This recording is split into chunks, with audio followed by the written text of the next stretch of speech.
Between two islands in Indonesia lies a mysterious invisible boundary. Fish, birds, and wild beasts cannot cross it. This boundary begins between Bali and Lombok and extends to the waters of Sumbawa Island. It cannot be detected by radar or sonar. Yet the flora and fauna on its western and eastern sides are completely different. Though the two islands are only 35 kilometers apart, traveling from Bali to Lombok reveals a complete transformation of the surrounding ecosystem. Birds and animals from Bali never cross this boundary to Lombok. Creatures from Lombok never set foot on the Bali side. Even the fish in the sea never cross this line. The two islands are like two entirely different worlds, separated by a mysterious force. Only humans can cross this invisible boundary between the islands. This is the Wallace Line.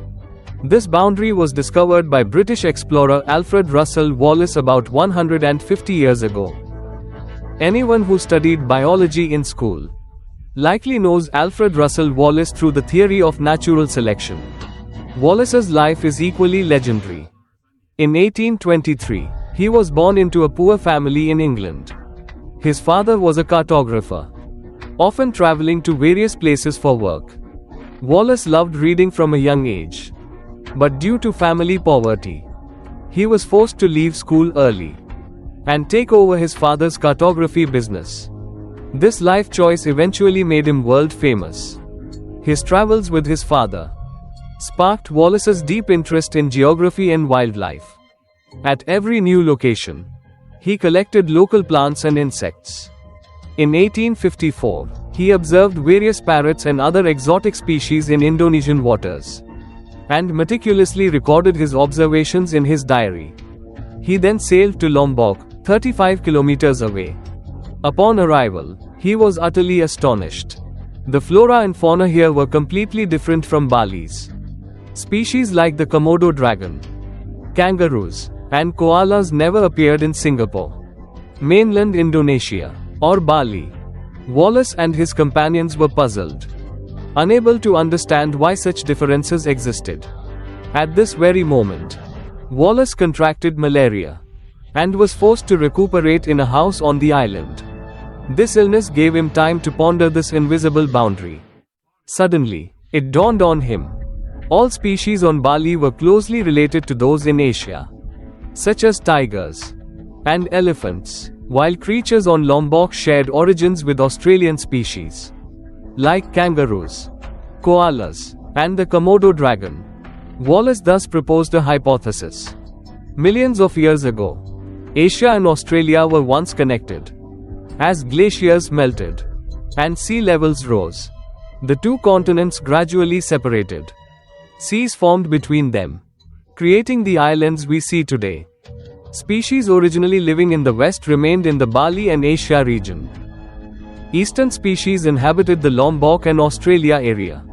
Land animals like tigers and elephants simply could not swim across the ocean to the opposite shore.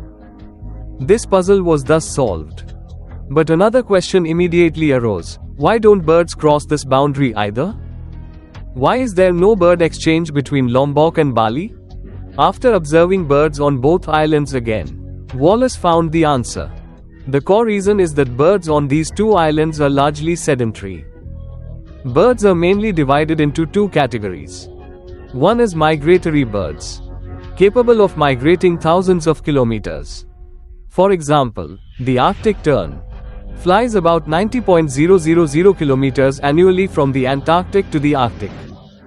Or the Siberian crane, which each winter flies from Russia 5.000 to 10.000 kilometers to China, India, and Pakistan to overwinter.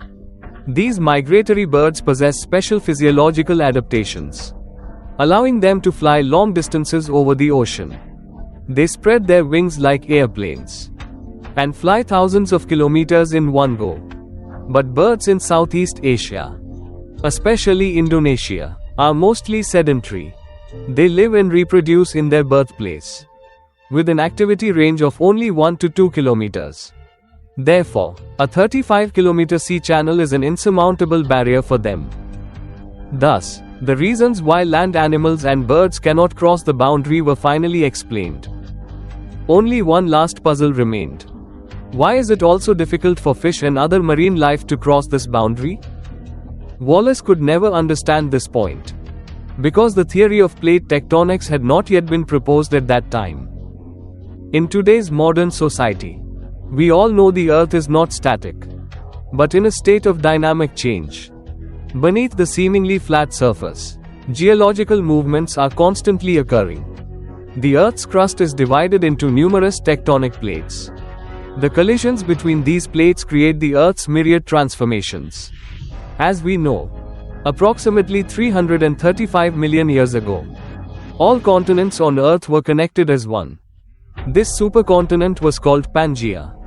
Later, influenced by plate movements, over hundreds of millions of years, Pangaea gradually split, forming the continents we see today. About 45 million years ago, what is now the Indian subcontinent was originally part of Australia.